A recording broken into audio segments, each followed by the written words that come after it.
বন্ধুরা, এমন এক রাস্তাতে আসছি, আপনারা দেখছেন একেবারে ফাঁকা রাস্তা। ফাঁকা রাস্তার মধ্যে আসছি, আপনারা দেখতে পাচ্ছেন দুই পাশে বিল, দুই পাশে শুধু বিল আর বিল। মাঠ, মাঠের দুই দুই মাঠের মাঝখান দিয়া এই রাস্তাটা গেছে। আপনারা দেখতে পাচ্ছেন বন্ধুরা, একেবারে ফাঁকা রাস্তা। এখনো এগুলা মাটির রাস্তায় রয়েছে। আপনারা দেখতে পাচ্ছেন গরু গরু দিয়ে গেছে রাখালরা। আসলে অনেকেই মাছ মারার জন্য দেখেন, মাছ মারার সব জিনিসও আছে এখানে।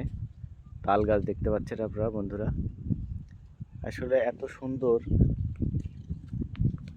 দুই মাঠের মাঝখান দিয়ে এই রাস্তাটা গিয়েছে, আপনারা না দেখলে বুঝতে পারবেন। আসলে সকাল সন্ধ্যা এখানে অনেক লোক এসে বসে থাকে এই রাস্তার মধ্যে দিয়ে। আপনারা দেখতে পাচ্ছেন ফাঁকা রাস্তা, মাটির রাস্তা। আমি এখানে আসলাম, আপনারা দেখতে পাচ্ছেন এই যে মাঠ, এটি সমস্ত মাঠ। আবার এই পাশে মাঠ আপনারা দেখতে পাচ্ছেন। এই দুই মাঠের মাঝখান দিয়ে এই রাস্তাটা গেছে। আসলে খুবই সুন্দর। আপনারা যারা না আসছেন তারা আসলে বুঝতে পারবেন না, এত সুন্দর রাস্তা। আসলে দেখার মতো পরিবেশ এই রাস্তার। আপনারা সবাই আসবেন, নাটোর জেলার মধ্যে এই রাস্তাটা রয়েছে।